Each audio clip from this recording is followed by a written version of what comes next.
olha a gente aqui mais uma vez. Meu nome é Eric Costa e na última aula a gente encerrou os laços de repetição. Na aula de hoje a gente vai aprender a como criar e iterar um array. E assim a gente vai continuando com essas práticas em torno de array ao longo das próximas aulas. Então fica com a vinheta e bora estudar.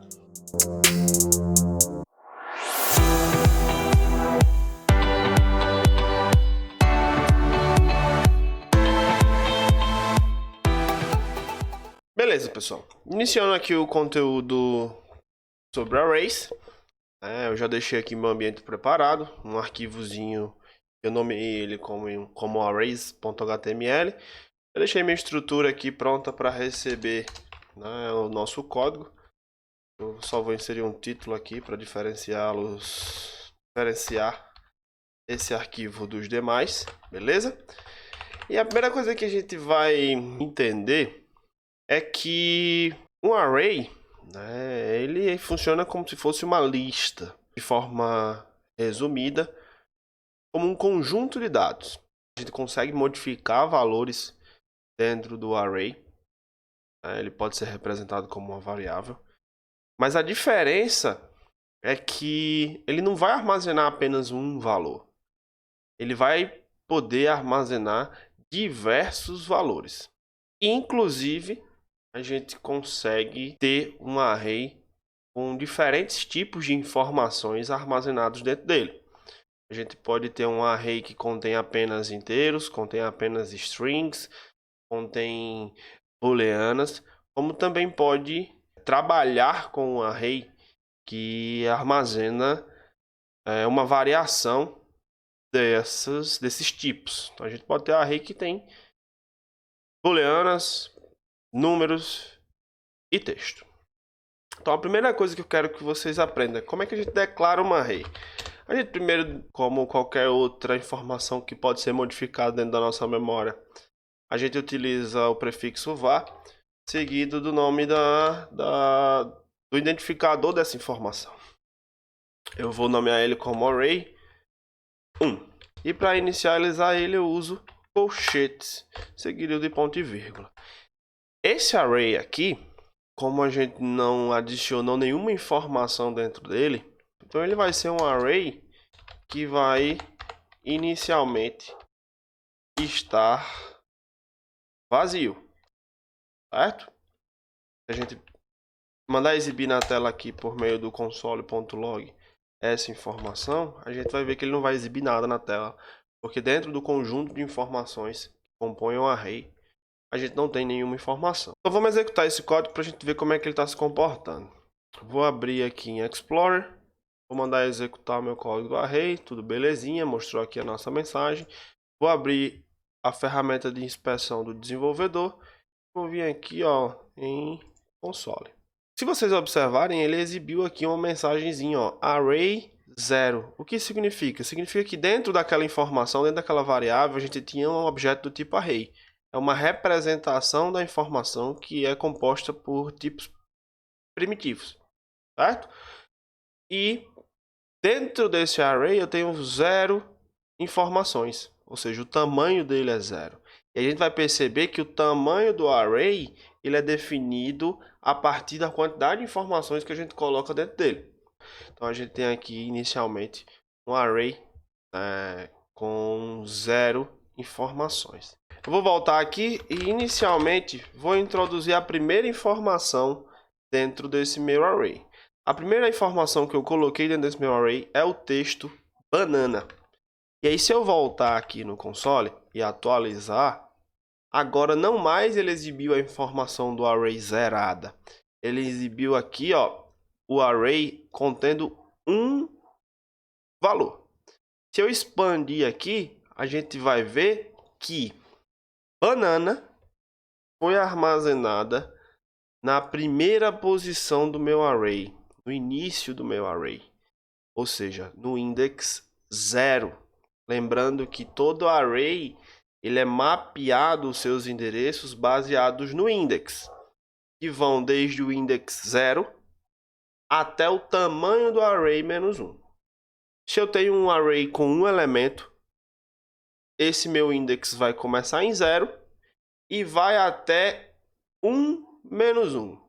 Se o tamanho é baseado na quantidade de elementos, eu tenho um elemento, 1 menos 1, 0. Então, o início e o fim do meu array é no index 0, como a gente pode ver representado aqui. E aí, continuando o raciocínio, se eu tivesse dois elementos no meu array, o tamanho dele seria 2 e os índices mapeados para as informações poderem ser acessadas seria o index 0 na primeira posição, e ele iria indexar isso até 2 menos 1.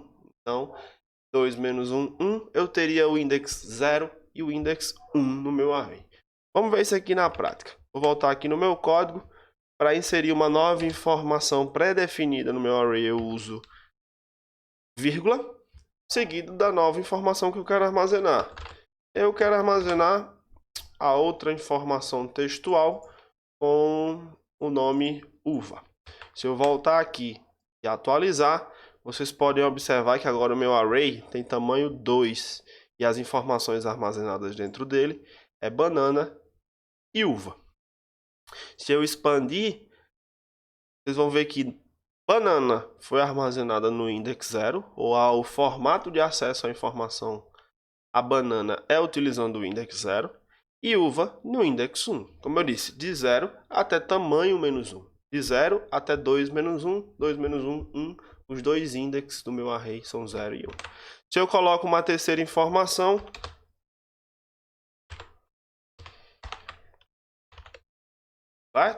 eu coloco uma terceira informação, esse meu array inicia no index 0 e vai até o index tamanho menos 1. Se eu tenho 3 elementos, o tamanho do meu array é 3. 3 menos 1, 2. Então, index 0, index 1, index 2. Vamos ver isso aqui na prática. 3 elementos, tamanho 3, index 0 para banana, 1 para uva, 2 para abacaxi. Se eu quiser acessar informações dentro desse meu array, eu vou usar, justamente os index. Para que a gente teste isso, eu vou declarar uma variável aqui chamada valor 1 e vou extrair de dentro do meu array a informação armazenada dentro do index 0. E para isso eu uso colchetes 0. Eu estou dizendo aqui para o meu algoritmo criar uma variável de valor 1 e atribuir a ela o valor que está dentro do array dentro do index 0, que é quem? Banana, que é a minha primeira informação. Se eu mando exibir isso na tela, console.log, e aí eu vou mandar exibir o valor 1, que é onde a informação foi armazenada para que a gente possa exibir. Se eu atualizar aqui, ele exibiu o array, que é esse meu primeiro console.log aqui, e exibiu o valor banana, que é justamente o valor armazenado dentro de valor 1, que a gente extraiu por meio da indexação do array no index 0.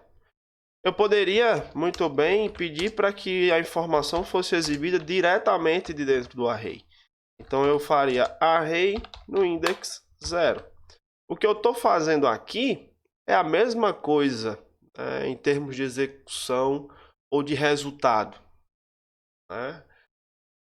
Em termos de eficiência não, porque aqui eu estou criando uma variável, atribuindo, indexando, e aqui eu só estou indexando. Mas isso não é tema para agora. Talvez em uma disciplina de estrutura de dados, onde a gente fosse trabalhar com eficiência e eficácia de algoritmos. Mas o resultado é o mesmo. Isso aqui é a mesma coisa disso. Por quê? Aqui eu atribuí ao valor 1 e exibi valor 1, e aqui eu estou exibindo diretamente dentro do array o index 0, o valor que está dentro da posição 0 desse meu elemento. Voltando aqui, se eu mandar exibir novamente na tela, ele vai exibir o array, que é o primeiro console.log, o segundo, que foi o processo de atribuição dentro da variável, e o terceiro de exibição diretamente de dentro do array. Se eu quiser exibir os demais valores, eu alterno os meus indexes. Se eu quiser exibir o segundo valor do meu array, que é uva, eu vou usar 2?